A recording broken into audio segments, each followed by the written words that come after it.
शिव ही आदि शिव ही अनंत, शिव से चलता सकल ब्रह्मांड। त्रिशूल धारी गंगाधर भोले, भक्तों के संकट हरे सहज ही भोले।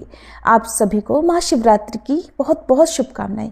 आज महाशिवरात्रि के इस शुभ अवसर पर आइए सुनते हैं शिव महिमा से युक्त ये पावन कथा। भोलेनाथ आप सभी पर अपना आशीर्वाद सदैव बनाए रखें।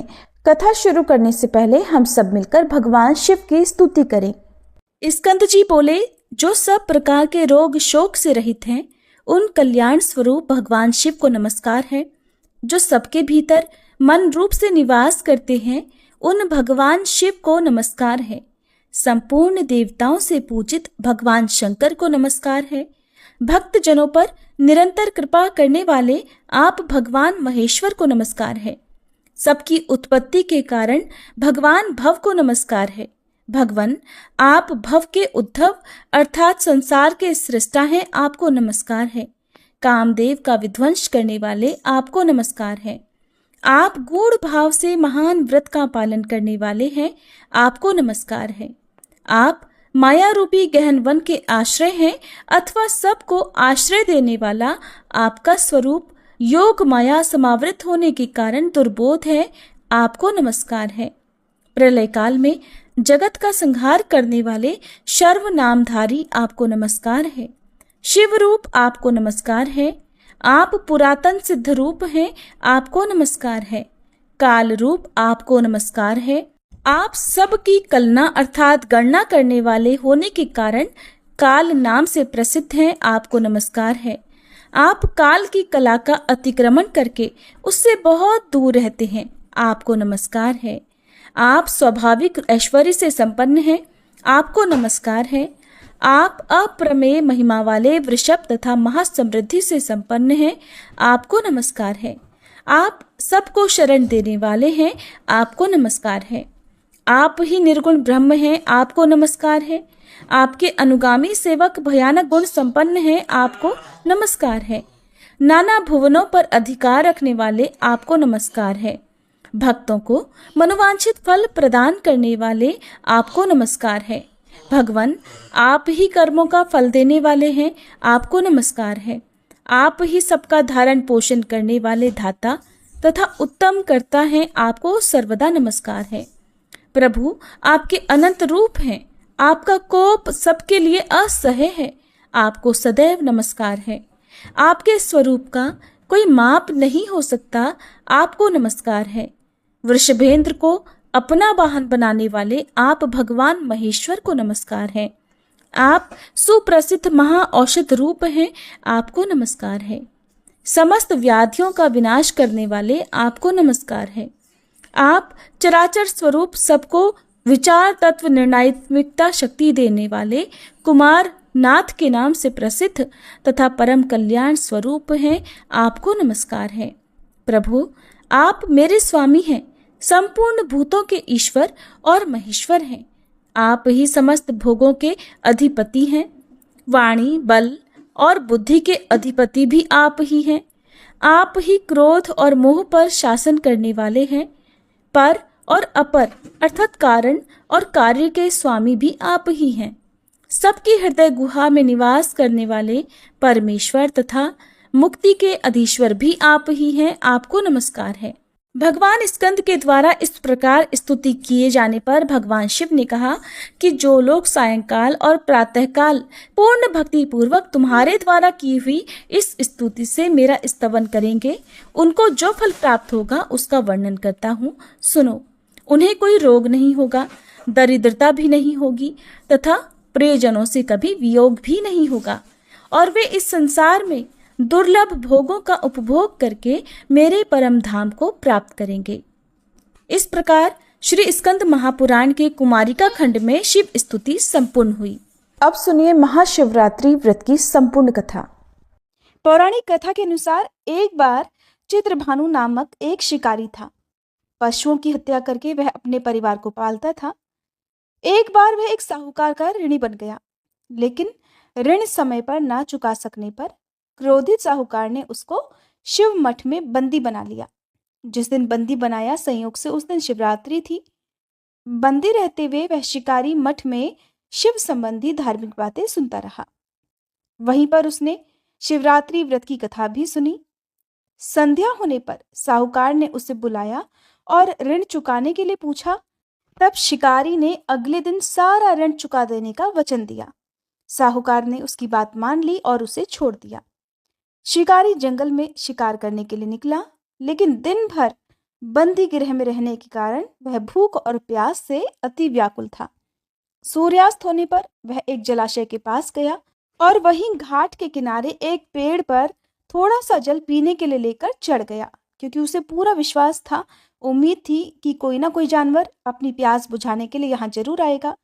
जिस पेड़ पर वह चढ़ा वह बेलपत्र का पेड़ था और उसी पेड़ के नीचे शिवलिंग भी था, जो कि उस समय सूखे बेलपत्रों से ढके होने के कारण दिखाई नहीं दे रहा था। शिकारी को भी इस बात का पता नहीं चला। वो भूख और प्यास से थका हुआ था तो उसी मचान पर बैठ गया। मचान बनाते समय उसने जो टहनियां तोड़ी वो संयोग से शिवलिंग पर जाकर गिर गईं। इस प्रकार दिन भर भूखे प्यासे शिकारी का व्रत भी हो गया और शिवलिंग पर अनायास ही उससे बेलपत्र भी चढ़ गए। एक पहर रात बीत जाने पर एक गर्भिणी हिरनी तालाब पर पानी पीने पहुंची। शिकारी ने धनुष पर तीर चढ़ाकर जैसे ही उसकी प्रत्यंचा खींची कि उसके हाथ के धक्के से कुछ पत्ते और थोड़े से जल की कुछ बूंदें भी नीचे शिवलिंग पर गिर गईं और अनजाने में ही शिकारी के पहले पहर की पूजा भी हो गई। वह गर्भिणी हिरनी कहने लगी कि हे शिकारी, मैं गर्भिणी हूं, शीघ्र ही बच्चे को जन्म देने वाली हूं। तुम एक साथ दो जीवों की हत्या करोगे जो बिल्कुल ठीक नहीं है। मैं बच्चे को जन्म देकर जल्दी ही तुम्हारे सामने आ जाऊंगी, तब तुम मुझे मार लेना। सुनकर शिकारी को उस पर दया आ गई और उसने अपने धनुष की प्रत्यंचा ढीली कर दी। देखते ही देखते वह हिरनी जंगली झाड़ियों में गायब हो गई। कुछ ही देर बाद एक और हिरनी उधर से आ निकली। शिकारी की प्रसन्नता का ठिकाना नहीं रहा। पास आने पर उसने फिर से धनुष पर अपना बाण चढ़ाया। कुछ बेलपत्र फिर से नीचे शिवलिंग पर जा गिरे और अनायास इस प्रकार शिकारी की दूसरे पहर की पूजा भी संपन्न हो गई। तब उसे देखकर वह हिरनी विनम्रता पूर्वक निवेदन करने लगी कि हे शिकारी महाराज, मैं तो थोड़ी ही देर पहले ऋतुकाल से निवृत्त हुई हूँ और कामातुर विरहिणी हूँ। अपने प्रिय की खोज में भटक रही हूँ। मैं अपने पति से मिलकर जल्दी ही तुम्हारे पास आ जाऊंगी। कृपया तुम मेरा विश्वास करो, तब तुम मुझे मार लेना। सुनकर शिकारी को उस पर भी दया आ गई और उससे जल्दी आना कहकर उसे जाने दिया। 2 बार शिकार खोकर अब वह शिकारी चिंता में पड़ गया। रात का आखिरी पहर बीत रहा था। तभी एक दूसरी हिरनी अपने बच्चों के साथ उधर से निकली। जैसे ही वह अपने बच्चों के साथ घाट पर पानी पीने के लिए आई कि शिकारी ने फिर से अपने धनुष पर तीर चढ़ा दिया। अब वह तीर चढ़ाकर छोड़ने ही वाला था कि फिर से अनायास ही कुछ पत्ते और जल की कुछ बूंदें शिवलिंग पर गिर गईं। उधर शिकारी को धनुष की प्रत्यंचा खींचा हुआ देखकर वह हिरनी बोल उठी कि हे शिकारी महाराज, हमें मत मारो। मैं इन बच्चों को इनके पिता के हवाले करके लौट आऊंगी। कृपया मेरा विश्वास करो और इस समय मुझे मत मारो, नहीं तो मेरे ये बच्चे अनाथ हो जाएंगे। शिकारी हंसने लगा और कहने लगा, सामने आए शिकार को छोड़ दूं? मैं ऐसा मूर्ख नहीं हूं। इससे पहले भी मैं 2 बार अपना शिकार खो चुका हूं। मेरे बच्चे भी तो भूख प्यास से तड़प रहे होंगे। उसके उत्तर में हिरनी कहने लगी कि जैसे तुम्हें अपने बच्चों की ममता सता रही है ना, ठीक वैसे ही मुझे भी इन बच्चों की फिक्र है। इसलिए सिर्फ इन बच्चों के नाम पर ही मैं थोड़ी सी देर के लिए तुमसे जीवन दान मांग रही हूँ। कृपया मेरा विश्वास करो, मैं इन्हें इनके पिता के पास छोड़कर जल्दी वापस आ जाऊंगी। हिरनी का दीन स्वर सुनकर शिकारी को उस पर भी दया आ गई और उससे भी जल्दी आना कहकर उसे भी छोड़ दिया। इधर शिकार के अभाव में बेल वृक्ष पर बैठा शिकारी बेलपत्र तोड़ तोड़कर क्रोध में नीचे फेंकता जा रहा था। अनजाने में उससे तीसरे पहर की पूजा भी स्वतः ही संपन्न हो गई। अब सुबह होने को हुई तो एक हष्ट पुष्ट हिरन उसी रास्ते पर आया। अब तो शिकारी ने सोच लिया कि इसका शिकार तो वह अवश्य करेगा, इसे किसी भी प्रकार वह जाने नहीं देगा। इधर शिकारी की तनी प्रत्यंचा देखकर वह हिरन समझ गया कि ये शिकारी मुझे जरूर मार डालेगा। फिर भी उसने विनती करते हुए कहा कि भाई, अगर तुमने मुझसे पहले आने वाली 3 हिरनियों और उनके साथ छोटे छोटे बच्चों को भी मार डाला है, तब तो तुम मुझे मारने में भी बिल्कुल देर मत करो। ताकि मुझे उनके वियोग में एक क्षण भी दुख न सहना पड़े, क्योंकि मैं उन हिरनियों का पति हूँ। और अगर तुमने उन्हें जीवन दान दिया है तो मुझे भी कुछ क्षण का जीवन देने की कृपा करो। मैं वचन देता हूँ कि उन सब से मिलकर मैं जल्दी ही तुम्हारे सामने उपस्थित हो जाऊंगा। हिरन की बात सुनकर शिकारी ने सारी बातें उस हिरन को सुना दी। इधर जैसे ही शिकारी ने फिर से प्रत्यंचा खींची थी कि अनायास ही फिर से कुछ बेलपत्र और जल की कुछ बूंदें शिवलिंग पर गिर गई। अनजाने में ही चौथे पहर की पूजा भी उससे संपन्न हो गई। सारी बात जानकर हिरन कहने लगा, हे शिकारी महाराज, कृपया मेरा विश्वास करो। मेरी तीनों पत्नियां जिस तरह से तुम्हें विश्वास दिलाकर गई हैं, वे मेरी मृत्यु के बाद अपने धर्म का पालन बिल्कुल भी नहीं कर पाएंगी। इसलिए जैसे तुमने उन्हें विश्वास पात्र मानकर छोड़ा है, वैसे ही मुझे भी जाने दो। मैं उन सब के साथ तुम्हारे सामने जल्दी ही उपस्थित हो जाऊंगा। दिन भर उपवास, रात्रि जागरण और शिवलिंग पर बेलपत्र चढ़ने से उस क्रूर शिकारी का हिंसक हृदय निर्मल हो गया था। उसमें भगवत भक्ति का वास हो गया था। उसका कठोर हृदय अब कोमल भावों से भर गया था। उसके हाथ से धनुष और बाण छूट गया और उसने उस हिरन को भी जाने दिया। किंतु वह क्या देखता है कि थोड़ी ही देर बाद वह हिरन अपने पूरे परिवार सहित उस शिकारी के सामने उपस्थित था। इसलिए उपस्थित था ताकि वह उनका शिकार कर सके। किंतु जंगली पशुओं की ऐसी सत्यता, सात्विकता और आपसी सामूहिक भावना देखकर उस शिकारी को खुद से बड़ी ग्लानि हुई। उसकी आंखों से आंसू की झड़ी लग गई। उस हिरन परिवार को न मारकर शिकारी ने अपने कठोर हृदय को जीव हिंसा से हटा लिया था, सदा के लिए कोमल और दयालु बना लिया था। उधर देवलोक से समस्त देवतागण भी इस घटना को देख रहे थे। उसके ऐसा करने पर भगवान शंकर ने प्रसन्न होकर तत्काल ही उसे अपने दिव्य स्वरूप का दर्शन करवाया और उसे सुख और समृद्धि का आशीर्वाद देकर गुह नाम प्रदान किया। ये वही गुह था जिसके साथ भगवान श्री राम ने मित्रता की थी। सभी मिलकर प्रेम से बोली, भोले शंकर भगवान की जय, माता पार्वती जी की जय। प्रिय श्रोताओ, अब आपको सुनाते हैं एक ऐसी कहानी जिसे सुनकर आप जान जाएंगे कि पापी लोगों को पाप करते देखकर भी भगवान मौन क्यों रहते हैं। एक बार की बात है, देवर्षि नारद नारायण नारायण का जाप करते हुए भगवान शिव के दर्शन करने की इच्छा से कैलाश पर्वत पर गए। देवर्षि नारद को आया देखकर भगवान शिव बड़े प्रसन्न हुए और कहने लगे, हे देवर्षि, आज अचानक किस कारण से कैलाश पर्वत पर आपका आगमन हुआ है? अवश्य कोई विशेष कार्य होगा जिसका भाग बनकर आप यहाँ पर आए हो। तब नारद जी कहने लगे, हे भोलेनाथ, आप तो अंतर्यामी हैं, भला आपसे कोई बात कैसे छुपी रह सकती है? हम यहाँ पर किस लिए आए हैं आपको भली भांति पता है। फिर भी यदि आप पूछ रहे हैं तो हे प्रभु, आज मेरे मन में एक शंका उठ रही है। उसी शंका का समाधान करने के उद्देश्य से मैं आपके पास आया हूँ। प्रभु, कृपया मेरी इस शंका का समाधान कीजिए। भगवान शंकर कहते हैं, हे नारद, तुम्हारे मन में जो भी शंका, जो भी जिज्ञासा हो, निसंकोच होकर कहो। मुझे तुम्हारी इन शंकाओं का समाधान करके प्रसन्नता ही होगी, क्योंकि तुम्हारे सभी प्रश्न, तुम्हारी सभी जिज्ञासाएं लोकहित के लिए होती हैं। तब देवर्षि नारद ने भगवान से पूछा, हे प्रभु, पापी लोगों को पाप करते देखकर भी भगवान चुप क्यों रहते हैं? उन्हें उसी समय दंड क्यों नहीं देते? भगवान शिव कहते हैं, हे देवर्षि, आपने समस्त मानव जाति के कल्याण हेतु बहुत अच्छा प्रश्न किया है, जो मैं इस प्रश्न का उत्तर अब एक छोटी सी कथा के माध्यम से देना चाहता हूँ। इसलिए तुम इस कथा को ध्यान से और मन लगाकर सुनना। जो भी मनुष्य इस कथा को ध्यान और मन लगाकर सुनता है, वो अपने जीवन काल में कभी किसी बात को लेकर कभी पश्चाताप नहीं करता है। वह मनुष्य पाप रहित हो जाता है। ऐसा मनुष्य जान जाता है कि पापी लोगों को पाप करता देखकर भी भगवान मौन क्यों रहते हैं। अब भगवान शिव देवर्षि नारद को कथा सुनाना प्रारंभ करते हैं। भगवान शिव कहते हैं, देवर्षि, प्राचीन समय की बात है, एक जंगल में मोर और मोरनी का जोड़ा रहा करते थे। वह दोनों पति पत्नी एक दूसरे से बड़ा प्रेम करते थे, एक दूसरे का बहुत आदर सम्मान करते थे। इस तरह उनका जीवन बड़े सुख और आराम से कट रहा था। उनके जीवन में कभी किसी प्रकार का कोई दुख नहीं था। फिर एक दिन की बात है कि मोरनी अपने पति मोर से कहने लगी कि सुनो जी, भगवान की जिंदगी कितनी सुखी है, कितनी आराम भरी है ना, क्योंकि इनका काम तो सिर्फ दुनिया को चलाना होता है और वो तो बैठे बैठे ही पूरी दुनिया को चलाते हैं।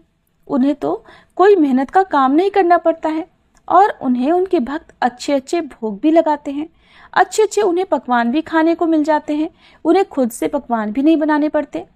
दूसरी ओर देखो, हमारा जीवन कितना मुश्किलों भरा है। हम रोज अपना दाना पानी लोगों से छुप छुप कर जंगल में ढूंढते हैं।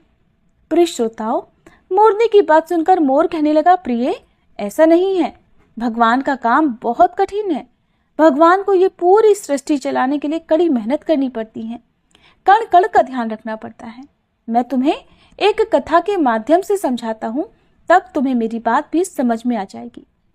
मोर मोरनी से कहता है कि सुनो, एक गांव की बात है। उस गांव में भगवान शिव का एक बहुत ही सुंदर मंदिर बना हुआ था। उस मंदिर के पास में ही एक छोटा सा भगवान भोलेनाथ का शिवलिंग भी था। उस मंदिर की देखभाल करने के लिए उसी गांव का भोला नाम का एक व्यक्ति सेवा में लगा हुआ था, जो सुबह शाम मंदिर की साफ सफाई किया करता और दोनों समय स्नान ध्यान करने के बाद भगवान के मंदिर में दीप जलाकर पूजा करता था। वह आदमी बहुत ही निर्धन और दुखी था। मंदिर में आने वाले श्रद्धालुओं के द्वारा उसे जो कुछ भी दान दक्षिणा मिल जाती थी, उसी से वो अपने परिवार का गुजारा किया करता। मंदिर में काम करते करते वह अपनी जिंदगी से जुड़ी हुई सभी परेशानियों की शिकायत भगवान की मूर्ति के सामने खड़ा होकर करता रहता। कभी शिवलिंग के समीप तो कभी भगवान शिव की प्रतिमा के पास जाकर। कभी वो अपने घर की बातें, परिवार की बातें भगवान से कहता, तो कभी दुनियादारी की बातें किया करता। अब मोर आगे कहता है कि एक दिन की बात है, वह भगवान भोलेनाथ के शिवलिंग के सामने खड़ा होकर दोनों हाथ जोड़कर कुछ शिकायतें कर रहा था। कह रहा था कि हे भगवान, आपकी जिंदगी कितनी आरामदायक है। आप तो बस मंदिर में एक जगह आराम से बैठे रहते हैं और चुपचाप लोगों की प्रार्थनाएं सुनते रहते हैं। कोई आपको लड्डुओं का भोग लगा जाता है तो कोई प्रसाद चढ़ा जाता है। तरह तरह की मिठाइयाँ और पकवान भी आपको यहीं बैठे बैठे खाने को मिलते रहते हैं। आपका जीवन कितना आसान है प्रभु, और मेरी जिंदगी देखो कितनी कठिन है। मेरी छोटी सी जिंदगी है, उसमें आपने हजारों तरह के दुख भर दिए हैं और हजारों तरह की परेशानियां मुझे आप दे रहे हैं। मैं दिन भर कड़ी मेहनत करता हूँ, तब कहीं 2 समय का खाना मैं अपने और अपने परिवार के लिए जुटा पाता हूँ। और दूसरी तरफ पापी और पाखंडी लोगों को देखो, दिन रात बुरे कर्मों में लिप्त रहते हैं, फिर भी बड़े मौज की जिंदगी जी रहे हैं। उन्हें किसी बात की कोई चिंता ही नहीं। भगवान, अगर मेरी जिंदगी भी आपकी तरह हो जाती तो मेरा जीवन कितना खुशहाल हो जाता। तभी अपने उस भक्त की ऐसी बातें सुनकर भगवान से भी रुका नहीं गया और वह उसी शिवलिंग से तुरंत ही त्रिभुज रूप में अपने नंदी के साथ प्रकट हो गए और कहने लगे, हे पुत्र, तुम जो सोच रहे हो गलत सोच रहे हो। तुम जैसा सोच रहे हो वैसा बिल्कुल नहीं है। दूर से देखने पर सबका जीवन अपने जीवन से अच्छा और दूसरों का जीवन ही दिखाई देता है। जब हमें उसकी वास्तविक जिंदगी का पता चलता है तब समझ में आता है कि ये तो मुझसे भी गया गुजरा जीवन जी रहा है। तुम मेरी जिंदगी को बड़ा आसान समझ रहे हो ना, मेरा जीवन उतना आसान नहीं है जितना तुम समझ रहे हो। मुझे भी बहुत सारी बातें देखनी पड़ती हैं, बहुत सारी व्यवस्थाएं बनानी पड़ती हैं। मुझे हर समय बहुत सारी चिंताएं लगी रहती हैं कि अच्छे के साथ अच्छा कैसे हो, बुरे के साथ बुरा कैसे हो, ये सब सोचना पड़ता है। अगर कोई असहाय को रुलाता है, कोई पीड़ित को पीड़ित करता है, तब मुझे उसकी रक्षा करनी पड़ती है। मेरी जिम्मेदारी को जिस दिन तुम समझ जाओगे उस दिन तुम्हें मेरी मेहनत के बारे में भी पता चल जाएगा। फिर भगवान शिव उस व्यक्ति से कहने लगे, हे पुत्र, इतना आसान नहीं है भगवान बनना। जिस तरह एक पिता बनकर मनुष्य अपनी संतान के लिए अपने दायित्वों को निभाता है, उनके दुख सुख अच्छे बुरे हर बात का ध्यान रखता है, उसी तरह मुझे भी तुम सब का ख्याल रखना पड़ता है। इतनी सारी जिम्मेदारियों को एक साथ निभाना कोई आसान काम तो बिल्कुल नहीं है। अब भगवान शिव की बात सुनकर वह भक्त बोला, प्रभु, आप तो बहुत ही भोले भाले हैं। आप ये कैसी बातें कर रहे हैं? आपका काम तो सचमुच में बड़ा ही आसान है। प्रभु, जिस तरह से आप पूरा दिन बैठे रहते हैं, आपकी तरह तो मैं भी किसी समय बैठा रहता हूँ तो किसी समय खड़ा रह सकता हूँ। इसमें भला कौन सी बड़ी बात है? भगवान शिव ने देखा कि ये मेरा भक्त ऐसे नहीं मानने वाला, तब कहने लगे, पुत्र मैं फिर कहता हूँ कि तुम ये काम बिल्कुल नहीं कर पाओगे जो मैं कर सकता हूँ। मेरे इस काम में बड़े धैर्य की आवश्यकता पड़ती है और मनुष्य में इतना धैर्य नहीं होता कि वह परिणाम घोषित होने तक रुक सके। मनुष्य के अंदर ये कमजोरी होती है कि वो थोड़ा सा सुख पाता है तो घमंड से भर जाता है और जरा भी दुख आ जाए तो टूट कर शीशे की तरह बिखर जाता है। फिर वह भक्त बोला कि प्रभु, अच्छा अगर ऐसी ही बात है तो आप मुझे बस एक दिन के लिए अपनी जिंदगी जी लेने दीजिए, फिर आप जैसा कहेंगे मैं वैसा ही करूंगा। मोर आगे अपनी पत्नी से कहने लगा कि हे प्रिय, भगवान भोलेनाथ ने उस व्यक्ति को बहुत समझाया पर वो तो बड़ा जिद्दी था, उसने भगवान शिव की एक बात भी नहीं मानी। फिर भोलेनाथ ने भी सोचा कि चलो मैं इसे एक दिन के लिए अपनी जिंदगी दे ही देता हूँ। कुछ लोगों पर उपदेशों की बातों का कोई असर नहीं होता, वो संसार की ठोकर खाने के बाद ही सही राह पर आते हैं। उस भक्त के साथ भी यही होना था। फिर भगवान शिव ने कहा कि बेटा ठीक है, मैं एक दिन के लिए तुम्हें भगवान बना देता हूँ और तुम्हारी जिंदगी मैं जीता हूँ, फिर देखते हैं कि तुम मेरा काम किस ढंग से करते हो। भगवान शिव कहते हैं, और हाँ, मेरी जिंदगी जीने के लिए तुम्हें कुछ शर्तों का पालन भी करना होगा। तब वह भक्त बोला, हे भगवान, हे भोलेनाथ, मैं तो आपकी सारी शर्तें मानने के लिए तैयार हूँ, बताइए आपकी क्या क्या शर्तें हैं। तब भगवान शिव कहने लगे, हे पुत्र, तुम ध्यान से सुनो। मंदिर में बहुत सारे लोग आएंगे जाएंगे, जिसमें अच्छे लोग भी होंगे और बुरे लोग भी होंगे, क्योंकि भगवान पर तो सबका एक समान अधिकार होता है।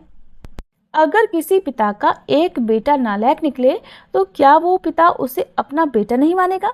इसी तरह अच्छे बुरे दोनों लोग मेरी संतान हैं, किंतु परिणाम मैं उनको उनके कर्मों के अनुसार ही देता हूँ। अब भोलेनाथ आगे कहते हैं कि पुत्र, जब तुम भगवान बनकर मेरी जगह पर खड़े रहोगे तो तुम्हें अच्छा कहने वाले लोग भी आएंगे और बुरा कहने वाले लोग भी आएंगे। तब तुम्हें चुपचाप उनकी बातें सहन करनी होंगी और धैर्य के साथ बिना क्रोध किए उनकी बातों को सुनना भी होगा और उनके अच्छे बुरे हर कर्म को भी बारीकी से देखना होगा। तुम्हें अपनी तरफ से कुछ भी अपने भक्त से नहीं कहना होगा, चाहे कुछ भी हो जाए। तब भोला ने कहा, ठीक है प्रभु, मुझे आपकी ये सारी शर्तें स्वीकार हैं। अब तो भगवान भोलेनाथ ने उस भक्त से एक दिन के लिए अपनी जिंदगी बदल ली। फिर एक दिन के लिए उसे भगवान ने शिवलिंग में विराजमान कर दिया और स्वयं सेवक बनकर मंदिर की सेवा करने लगे। फिर जब कुछ समय बीता तो क्या हुआ कि उसी नगर का एक धनी सेठ उस मंदिर में माथा टेकने के लिए आया और वह भगवान के आगे हाथ जोड़कर प्रार्थना करने लगा कि हे भगवान, मैंने अरबों रुपए लगाकर एक बहुत बड़े कारखाने का निर्माण कराया है, मुझे आप ऐसा आशीर्वाद दीजिए कि मेरा कारखाना बहुत तेजी से चलने लगे और मैं उससे बहुत सारा धन कमा सकूं। वह सेठ ऐसी प्रार्थना करने के बाद माथा टेकने के लिए जब नीचे झुका तो उसकी जेब से पैसों का भरा हुआ बटुआ निकलकर जमीन पर गिर पड़ा, लेकिन सेठ को अपना बटुआ दिखाई नहीं दिया, जिससे वह वहां से उठकर जाने लगा। उधर शिवलिंग में विराजमान भगवान शिव का भक्त ये सब देख रहा था। उसने देखा कि अरे, सेठ का बटुआ तो यहीं पर गिर गया है।